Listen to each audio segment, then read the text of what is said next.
আসসালামু আলাইকুম। ঈদ উল ফিতরের সবাইকে শুভেচ্ছা। ঈদ মুবারক। আজকে আমরা সাধারণ গণিতের 13তম অধ্যায় সসীম ধারা অধ্যায়টি সমাধান করব। সসীম ধারা অধ্যায়টি আমাদের জন্য খুবই গুরুত্বপূর্ণ, কারণ প্রতি বছর সসীম ধারা অধ্যায় থেকে আমাদের একটি সৃজনশীল এসে থাকে। বিগত সালের প্রশ্নগুলো অ্যানালাইসিস করে এবং টেস্ট পেপার অ্যানালাইসিস করে অধ্যায়টিকে আমরা টাইপ ভিত্তিক সমাধান করব।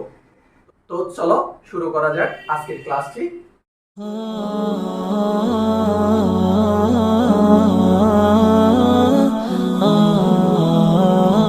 Type 1 7 plus 13 plus 19 plus dot dot dot ধারাটির 15তম পদ নির্ণয় করো। এখন আমাদের মনে রাখতে হবে ধারা হচ্ছে দুই প্রকার, একটা হচ্ছে সমান্তর ধারা আর একটা হচ্ছে গুণোত্তর ধারা। তো তোমাকে প্রথমে যেটা করতে হবে সেটা হচ্ছে আমাদের যে ধারাটা দিয়ে থাকবে ওই ধারাটা তোমাকে বুঝতে হবে এটা কি সমান্তর ধারা নাকি গুণোত্তর ধারা। তা আমরা জানি যে কোনো পদ মাইনাস তার পূর্ববর্তী পদ, এখানে যদি অন্তর, এটাকে আমরা বলি সাধারণ অন্তর, অন্তর যদি সব সময় সমান আসে তো এটা হচ্ছে সমান্তর ধারা। আবার যে কোনো পদ ডিভাইডেড বাই তার পূর্ববর্তী পদ করে যদি আমরা অনুপাতটা সবসময় সমান পাই তাহলে আমরা বলি এটা হচ্ছে গুণোত্তর ধারা। আমি এই চ্যাপ্টারের প্রয়োজনীয় সূত্রগুলো লিখে রেখেছি। আমাদের মূলত 4টা সূত্র আমাদেরকে মুখস্থ রাখতে হবে। এর বাইরে এমসিকিউর জন্য আরো কিছু সূত্র মুখস্থ রাখতে হয়। সৃজনশীলের জন্য এই 4টা সূত্রই এনাফ। এই 4টা সূত্র আমরা একদম ঠাড়া মুখস্থ করে ফেলবো। দেখো, সমান্তর ধারার প্রথম পদ আমরা এ দ্বারা প্রকাশ করি এবং সাধারণ অন্তর যদি ডি হয় সমান্তর ধারার এনতম পদ, এনতম পদের সূত্র হচ্ছে a plus n minus 1 into d. এর পরিচয় হচ্ছে প্রথম পদ, এন মানে হচ্ছে আমাদেরকে যততম পদ বলা থাকবে তত, ডি মানে হচ্ছে সাধারণ অন্তর। সাধারণ অন্তর কিভাবে বের করি দেখো, সাধারণ অন্তর ডি ইকুয়াল যে কোনো পদ মাইনাস তার পূর্ববর্তী পদ, এন সংখ্যক পদের সমষ্টি যাকে আমরা এসএন দ্বারা প্রকাশ করি। এসএন এর সূত্র হচ্ছে n divided by 2 into 2a plus n minus 1 into D. যদি প্রথম 10টি পদের সমষ্টি বের করতে বলে তাহলে আমরা এন এর জায়গায় 10 বসাবো। যদি বলে যে 20টি পদের সমষ্টি নির্ণয় করো তখন আমরা এন এর জায়গায় 20 বসাবো। আশা করি বুঝতে পারছি। এরপর হচ্ছে গুণোত্তর ধারা। গুণোত্তর ধারা প্রথম পদকে আমরা এ দ্বারা প্রকাশ করি এবং সাধারণ অনুপাতকে আমরা আর দ্বারা প্রকাশ করি। তাহলে এনতম পদ অর্থাৎ গুণোত্তর দ্বারা এনতম পদের সূত্র হচ্ছে a r to the power n minus 1। আবার n সংখ্যক পদের সমষ্টি গুণোত্তর দ্বারার ক্ষেত্রে দুটো সূত্র আছে। একটা হচ্ছে sn equal a into r to the power n minus 1 divided by r minus 1। এখানে একটু মনে রাখতে হবে r এর মান যদি 1 থেকে বড় হয়, r এর মান অর্থাৎ সাধারণ অনুপাতটা যদি 1 থেকে বড় হয় তাহলে আমরা প্রথমেই সূত্রটা অ্যাপ্লাই করব। আবার আর এর মানটা যদি 1 থেকে ছোট হয় তখন আমরা দ্বিতীয় সূত্রটা অ্যাপ্লাই করব, a into 1 minus r to the power n divided by 1 minus r। আর উপরের সূত্রটা ছিল r বড়, 1 এর চেয়ে r বড়, সেজন্য r টা আগে। আশা করি আমাদের এই 4টা সূত্র মনে রাখা ইজি হবে। এখানে দেখো 7 plus 13 plus 19 plus dot dot dot ধারাটির 15তম পদ নির্ণয় করো। এখন তোমাকে বুঝতে হবে আগের ধারাটি কোন ধারা, এটা কি সমান্তর ধারা নাকি গুণোত্তর ধারা। আমরা যদি একটু লক্ষ্য করি, আমরা সাধারণত ডি এর মানটা যদি বের করি তাহলেই বুঝতে পারবো। যদি ধারাটি সমান্তর ধারা হয় তাহলে আমরা এনতম পদের যে সূত্রটা সেটা অ্যাপ্লাই করব। আর ধারাটা যদি গুণোত্তর ধারা হয় তখন গুণোত্তর ধারার এনতম পদের সূত্রটা অ্যাপ্লাই করব। এখন দেখো আমরা এটা কি সমান্তর ধারা হবে নাকি গুণোত্তর ধারা হবে, আমরা কিভাবে বুঝবো। 13 থেকে তুমি 7 বিয়োগ করো তাহলে কত পাবা। 13 থেকে যদি 7 চলে যায় তাহলে 6 থাকে। আবার 19 থেকে যদি 13 বাদ দাও তাহলে কত পাচ্ছ, 6 পাচ্ছ। তাহলে যে কোনো পদ মাইনাস তার পূর্ববর্তী পদ, 19 মাইনাস 13, তাহলে আমাদের পাচ্ছি হচ্ছে 6। আর 13 থেকে 7 বিয়োগ করলেও 6 আসে। তার মানে আমরা বুঝতে পারলাম যে আমাদের অন্তর অর্থাৎ বিয়োগফলটা সবসময় সমান। আমরা জানি যে দ্বারার অন্তরগুলো সবসময় সমান হয় তাদেরকে আমরা সমান্তর দ্বারা বলে থাকি। সমান্তর, সমান্তর মানে হচ্ছে সম প্লাস অন্তর অর্থাৎ সমান অন্তর। বিয়োগফলটা সবসময় সমান আসবে তাহলে এটা হচ্ছে সমান্তর ধারা। তাহলে আমরা বুঝতে পারলাম এই ধারাটা হচ্ছে সমান্তর ধারা। আমরা সমান্তর ধারার 15তম পদ বের করব। তো দেখো আমরা 1 নম্বর প্রশ্নটা সমাধান করি। প্রদত্ত ধারাটি 7 plus 13 plus 19 plus dot dot dot তার প্রথম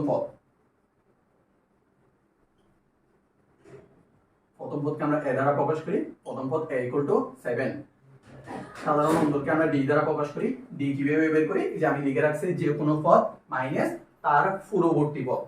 তো যে কোনো পদ ধরো যে 13, তার পূর্ববর্তী পদ তার মানে হচ্ছে 7, তাহলে 13 মাইনাস 7, 13 মাইনাস 7 ইকুয়াল টু 6। তাহলে আমরা এর মান পেয়ে গেছি এবং ডি এর মান পেয়ে গেছি। এখন আমরা n তম পদ বের করব, অর্থাৎ 15 তম পদ। আমরা জানি সমান্তর ধারার n তম পদ। সমান্তর ধারার n তম পদ a plus n minus 1 into d। a মানে হচ্ছে প্রথম পদ, d মানে হচ্ছে সাধারণ অন্তর। n বলতে আমাকে যততম পদ বলা থাকবে তত। এখানে বলা আছে 15 তম পদ, তার মানে আমরা n এর জায়গায় 15 বসাবো। তো লিখবো সুতরাং ধারাটির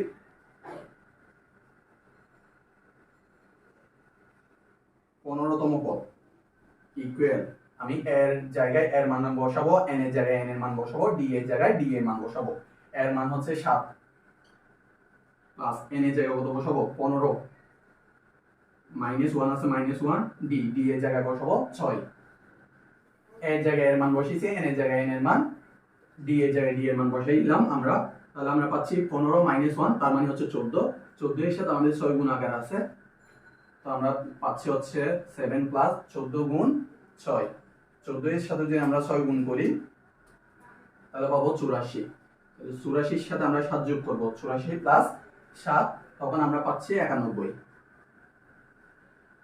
তাহলে আমাদের যে ধারাটা দেওয়া ছিল ওই ধারার 15 তম পদটা হবে 91। এটাই ছিল আমাদের কাঙ্ক্ষিত আনসার। উত্তরটা যদি আমরা আবার বলি, দেখো 7 plus 13 plus 19 plus dot dot dot ধারাটির 15 তম পদ নির্ণয় করো। এই টাইপের ম্যাথে তোমাকে যেটা করতে হবে সেটা হচ্ছে আগে যে ধারাটা দিয়ে থাকবে ওই ধারাটা, আমাদের দুই টাইপের ধারা আছে, একটা হচ্ছে সমান্তর ধারা আর একটা হচ্ছে গুণোত্তর ধারা। তো তোমাকে আগে আইডেন্টিফাই করতে হবে ওই ধারাটা সমান্তর ধারা নাকি গুণোত্তর ধারা। আমরা দেখতে পাচ্ছি আমাদের যে ধারাটা দিয়ে আছে এটা হচ্ছে সমান্তর ধারা। সমান্তর ধারা কিভাবে বুঝলাম? দেখো আমরা জানি সমান্তর ধারার অন্তর সবসময় সমান আসবে, অন্তর সবসময় সমান হবে।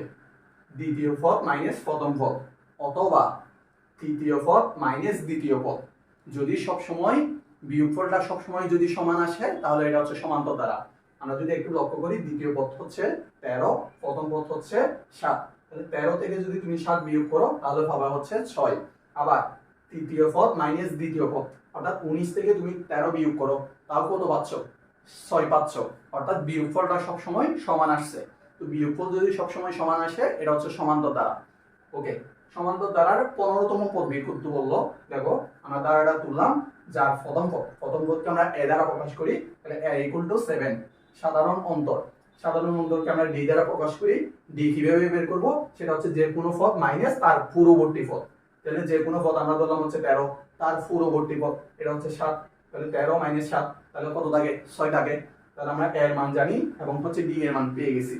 এখন দেখো আমরা জানি সমান্তর ধারার n তম পদ, সমান্তর ধারার n তম পদের সূত্র হচ্ছে a plus n minus 1 into d। এর মান 7, তারপর n এর জায়গায় আমরা কত বসাবো? 15 তম পদ বের করতে বললো, তাহলে n এর জায়গায় বসাবো 15 মাইনাস 1 ছিল মাইনাস 1, d মানে হচ্ছে সাধারণ অন্তর যেটা আমরা পাইছি 6। তাহলে 15 থেকে 1 চলে গেলে হচ্ছে 14, 14 এর সাথে 6 গুণাকার আছে, 14 কে 6 দ্বারা গুণ করলে 84, 84 এর সাথে যদি 7 যোগ করি 91। তো আমাদের ধারাটির 15 তম পদ হচ্ছে 91। তো চলো আমরা 2 নম্বর প্রশ্নটা সমাধান করি। 2 নম্বর প্রশ্নটা দেখো, 4 plus 7 plus 10 plus dot dot dot ধারাটির কোন পদ 304 তা নির্ণয় করো। অর্থাৎ আমাকে একটা ধারা দিয়েছে এবং বললো যে ধারাটির কোন পদটা 304 হবে সেটা আমাকে নির্ণয় করতে বললো। অর্থাৎ এখান থেকে আমাকে n এর মান বের করতে বলছে। কোন পদ মানে কততম পদটা 304 হবে, আমাকে n এর মান বের করতে বললো। এখন আমাদেরকে একইভাবে আগে ধারাটি কোন টাইপের সেটা আইডেন্টিফাই করতে হবে। ধারাটি কি সমান্তর ধারা নাকি গুণোত্তর ধারা এটা আমাকে আগে আইডেন্টিফাই করতে হবে। তারপর আমরা n তম পদের যে সূত্রটা জানি সেই সূত্রটা আমরা অ্যাপ্লাই করব, তাহলে আমাদের আনসার চলে আসবে। তো চলো আমরা ম্যাথটা সমাধান করি। দেওয়া আছে 4 plus 7 plus 10 plus dot dot dot, যার প্রথম পদ a ইকুয়াল 4, সাধারণ অন্তর d ইকুয়াল, তাহলে 7 মাইনাস 4 আমরা পাচ্ছি ইকুয়াল 3। তাহলে আমরা প্রথম পদ পেয়ে গেছি 4, ডি এর মান পেয়ে গেছি 3। আমরা ধরে নিব n তম পদটাই হবে 304 এবং আমরা লিখব মনে করি n তম পদ ইকুয়াল, মনে করি n তম পদ 304। আমরা জানি সমান্তর দ্বারা n তম পদ।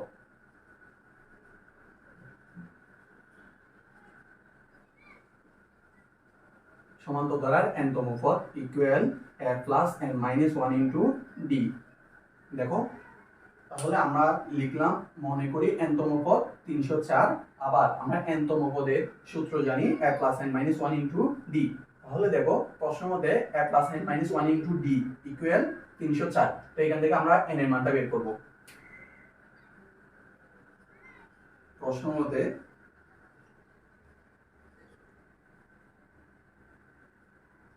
a plus n minus 1 into d equal 304। এখানে আমরা এর মান জানি, n এর মান আমরা বের করব, d এর মান আমরা জানি। এর মান হচ্ছে 4, n এর মান আমরা বের করব, তাহলে n minus 1 into d, d এর মান হচ্ছে 3 equal 304। 4 plus n কে 3 দ্বারা গুণ করো তাহলে হচ্ছে 3n প্লাস মাইনাসে মাইনাস, তাহলে আমরা পাচ্ছি 3 equal 304। একটু লক্ষ্য করি 4 থেকে -3 বাদ যাবে, তো 4 থেকে 3 বাদ গেলে 1 থাকে, তাহলে 1 প্লাস 3n ইকুয়াল টু 304। আমরা n এর মান বের করব, তো যার মান বের করি তাকে এক পাশে রাখি, বাকিটাকে পক্ষান্তর করি। তাহলে +1 ছিল, +1 কে আমরা পক্ষান্তর করব, তাহলে আমরা পাবো হচ্ছে -1, তাহলে 3n ইকুয়াল 304 থেকে যদি +1 বাদ যায় তাহলে হচ্ছে 303। তো আমরা বের করব n এর মান, তো যার মান বের করি তাকে এক পাশে রাখি, বাকিটাকে পক্ষান্তর করি। তাহলে n এর সাথে 3 টা গুণ অবস্থায় ছিল, আমরা জানি গুণ অবস্থায় থাকে তাকে যদি আমরা পক্ষান্তর করি তখন ভাগ হয় 303 ডিভাইডেড বাই 3। তো আমরা n এর মান পাবো, দেখো 303 কে যদি তুমি 3 দ্বারা ভাগ করো তাহলে 101 পাওয়া যাবে। তাহলে আমরা পাচ্ছি n ইকুয়াল টু 101। অর্থাৎ আমাদের যে n এর মান বের করতে বলছিল আমরা সেটা পেয়ে গেছি। ধারাটির n তম পদ হচ্ছে 101, অর্থাৎ 101 তম পদটা হবে 304। আমরা লিখতে পারি সুতরাং ধারাটির 101 তম পদ 304। সুতরাং ধারাটির 101 তম পদ 304, এটাই হচ্ছে আমাদের উত্তর। তো প্রশ্নটি আবার একটু খেয়াল করে কিভাবে সমাধান করলাম। আমাদেরকে দেয়া ছিল একটা দ্বারা 4 plus 7 plus 10 plus dot dot dot, আমাকে জিজ্ঞেস করলো ওই দ্বারাটির কততম পদটা 304 হবে সেটা নির্ণয় করা, কোন পদ অর্থাৎ n এর মান নির্ণয় করা। তো দেখো আমরা যে দ্বারাটা দিয়ে থাকবে সেই দ্বারাটি আগে দেখবো এটা কি গুণোত্তর দ্বারা নাকি সমান্তর দ্বারা। তো আমরা দেখতে পাচ্ছি এই দ্বারাটি হচ্ছে সমান্তর দ্বারা। তো সমান্তর দ্বারার প্রথম পদকে আমরা এ দ্বারা প্রকাশ করি যার মান হচ্ছে 4, সাধারণ অন্তর আমরা d দ্বারা প্রকাশ করি যার মান আমরা পাইছি 3, এবং d এর মান পেয়ে গেছি, আমরা n এর মান বের করব। তো আমরা লিখতে পারি মনে করি দ্বারাটির n তম পদ 304। তাহলে আমরা জানি সমান্তর দ্বারার n তম পদ a plus n minus 1 into d, তাহলে a plus n minus 1 into d equal কি হবে 304। এখান থেকে আমরা ক্যালকুলেশন করে n এর মান বের করছি, এর জায়গায় এর মান বসাইছি, d এর জায়গায় d এর মান বসাইছি। দেখো n মাইনাস 1 এর সাথে 3 টা গুণ অবস্থায় আছে, আমরা গুণ করলাম, 3 এর সাথে n গুণ করলে 3n প্লাস মাইনাসে মাইনাস, 1 এর সাথে 3 গুণ করলে 3, তাই +4 থেকে -3 বাদ গেলে +1 থাকে। তো +1 কে আমি পক্ষান্তর করছি, 304 থেকে যদি -1 বাদ যায় তাহলে হচ্ছে 303। আমরা বের করব n এর মান, n এর সাথে 3 গুণ অবস্থায় আছে, পক্ষান্তর করলে ভাগ হবে, তাহলে 303 কে 3 দ্বারা ভাগ করলে 101 থাকে। এটাই হচ্ছে আমাদের n তম পদের উত্তর। আমরা সমান্তর দ্বারা এবং গুণোত্তর দ্বারা এগুলো একটু কাইন্ডলি মুখস্থ করে ফেলবো, যাদের জানা নাই, কিন্তু এটা মুখস্থ করার জিনিস না, এটা হচ্ছে বোঝার জিনিস। তারপরেও আমরা একটু মুখস্থ করে ফেলবো যাতে শর্টকাটে আমরা আনসারটা করতে পারি। সমান্তর দ্বারা হচ্ছে a মানে হচ্ছে প্রথম পদ, আর দ্বিতীয় পদটা হচ্ছে a প্লাস d, এটা হচ্ছে আমাদের দ্বিতীয় পদ। a প্লাস 2d এটা হচ্ছে আমাদের তৃতীয় পদ। তাহলে চতুর্থ পদ কত হবে a প্লাস 3d। এখন অনেকের মনে প্রশ্ন আসতে পারে, আমরা জানি যে সমান্তর দ্বারার ক্ষেত্রে সাধারণ অন্তর অর্থাৎ বিয়োগফলটা সবসময় সমান আসে। আচ্ছা বিয়োগফলটা যে সমান আসে এটা কিভাবে আসে আমরা একটু প্রমাণ করে দেখাই তোমাকে। দেখো আমরা জানি যে কোনো পদ অর্থাৎ দ্বিতীয় পদ মাইনাস তার পূর্ববর্তী পদ অর্থাৎ প্রথম পদ, তাহলে দ্বিতীয় পদ থেকে যদি আমরা প্রথম পদ বিয়োগ করি তাহলে সমান্তর দ্বারার ক্ষেত্রে সাধারণ অন্তর ডি পাওয়া যাবে, অথবা তুমি যদি তৃতীয় পদ মাইনাস দ্বিতীয় পদ বিয়োগ করো, তৃতীয় পদ মাইনাস দ্বিতীয় পদ, তাহলে এখানে উত্তর ডি আসবে। কিভাবে খেয়াল করি, তাহলে দ্বিতীয় পদ মাইনাস প্রথম পদ, দ্বিতীয় পদ হচ্ছে এ প্লাস ডি মাইনাস প্রথম পদ, তাহলে মাইনাস প্রথম পদ হচ্ছে এ, তাহলে খেয়াল করো তো একটা হচ্ছে প্লাস এ আর এটা হচ্ছে মাইনাস এ, তাহলে আলটিমেটলি আমাদের কত থাকে, ডি থাকে। এখন আবার উল্টাভাবে খেয়াল করতে পারো, তৃতীয় পদ মাইনাস দ্বিতীয় পদ, তো তৃতীয় পদ হচ্ছে এ প্লাস 2d মাইনাস দ্বিতীয় পদ হচ্ছে a plus D minus A plus D. এখানে একটু খেয়াল করি, এ প্লাস 2d মাইনাস থাকলে ব্র্যাকেটের আগে যদি কি থাকে, মাইনাস থাকে, আমি যদি ব্র্যাকেটটা উঠাই দিই তাহলে ব্র্যাকেটের ভিতরে চিহ্নের পরিবর্তন হয়, তাহলে মাইনাস এ মাইনাস ডি, তাহলে আমরা পাচ্ছি প্লাস এ মাইনাস এ চলে গেছে, প্লাস 2d থেকে যদি প্লাস মাইনাস ডি চলে যায়, অর্থাৎ দুইটা ডি থেকে যদি একটা ডি চলে যায় তাহলে আরেকটা ডি থাকে। দেখো আমরা যখন দ্বিতীয় পদ মাইনাস প্রথম পদ করছি তখন ডি পাওয়া গেছে, আবার আমরা যখন তৃতীয় পদ মাইনাস দ্বিতীয় পদ বিয়োগ করছি তখনই ডি পাওয়া গেছে। আশা করি আমি ব্যাপারটা বুঝাইতে পারছি। একইভাবে গুণোত্তর দ্বারাটা হচ্ছে a plus A R plus A R square plus A R cube, তো আমরা ব্যাপারটা একটু মনে রাখবো। তো চলো আমরা 3 নম্বর প্রশ্ন সমাধান করি। প্রথম পদ অর্থাৎ এর মান বলা আছে 5, সাধারণ অন্তর অর্থাৎ ডি এর মান বলা আছে 6, তাহলে আমাকে দ্বারাটা নির্ণয় করতে বললো। আমরা যদি দ্বারাটা জানি, এর জায়গায় আমি এর মান বসাবো, ডি এর জায়গায় ডি এর মান বসাবো, তাহলে আমাদের উত্তর চলে আসবে। দ্বারাটির প্রথম পদ a equal to 5, সাধারণ অন্তর d equal to 6,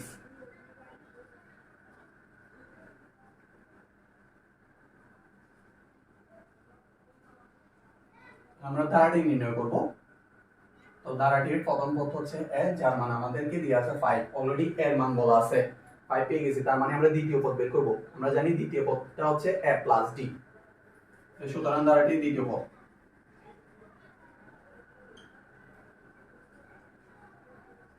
এর মান হচ্ছে 5 আর d এর মান হচ্ছে 6, তো 5 এর সাথে 6 যোগ করলে আমরা পাই হচ্ছে 11, তাহলে আমরা দ্বিতীয় পদ পেয়ে গেছি। এখন আমরা বের করব দ্বারাটির তৃতীয় পদ। তো তৃতীয় পদটা হচ্ছে a প্লাস 2d, তো এর মান হচ্ছে 5, d এর মান হচ্ছে 6, তাহলে 2 into 6, 2 into 6 মানে হচ্ছে 12, 12 এর সাথে যদি আমরা 5 যোগ করি তাহলে হচ্ছে 17, তাহলে আমরা প্রথম পদ পেয়ে গেছি 5, দ্বিতীয় পদ পাইছি 11 আর তৃতীয় পদ পাইছি 17, তাহলে আমরা সুতরাং ডট ডট দিয়ে দিতে পারি, অর্থাৎ এখানে মাঝখানে আরো অনেকগুলো পদ আছে কিন্তু আমরা লিখতেছি না, আমরা পেয়ে গেছি সুতরাং দ্বারাটি। আমরা দ্বারাটি পেয়ে গেলাম, সেটা হচ্ছে প্রথম পদ ছিল 5 আর দ্বিতীয় পদ বের করছি 11 আর তৃতীয় পদ বের করলাম আমরা 17, প্লাস হচ্ছে ডট ডট ডট, তাহলে আমাদের দ্বারাটা দাঁড়াচ্ছে 5 প্লাস 11 প্লাস 17। আচ্ছা, এখানে সাধারণ অন্তর আমাদেরকে বলা ছিল 6, আমরা একটু পরীক্ষা করে দেখি আমাদের এখানে সাধারণ অন্তর 6 আছে কিনা। আমরা জানি সাধারণ অন্তর d ইকুয়াল টু দ্বিতীয় পদ মাইনাস প্রথম পদ, 11 থেকে তুমি 5 বিয়োগ করো তাহলে কত পাবা, 6 পাবা, আবার তৃতীয় পদ মাইনাস দ্বিতীয় পদ, তাহলে 17 থেকে যদি 11 বিয়োগ করো তাও কত পাচ্ছ, 6 পাচ্ছ, তাহলে আমাদের উত্তরটা ঠিক আছে, তাহলে এটা হচ্ছে আমাদের কাঙ্ক্ষিত আনসার। আশা করি আজকের ক্লাসটি তোমাদের অনেক ভালো লেগেছে। যারা এখনো আমাদের চ্যানেলটি সাবস্ক্রাইব করো নাই, কাইন্ডলি আমাদের চ্যানেলটি সাবস্ক্রাইব করবে, আমাদের পাশে থাকবে।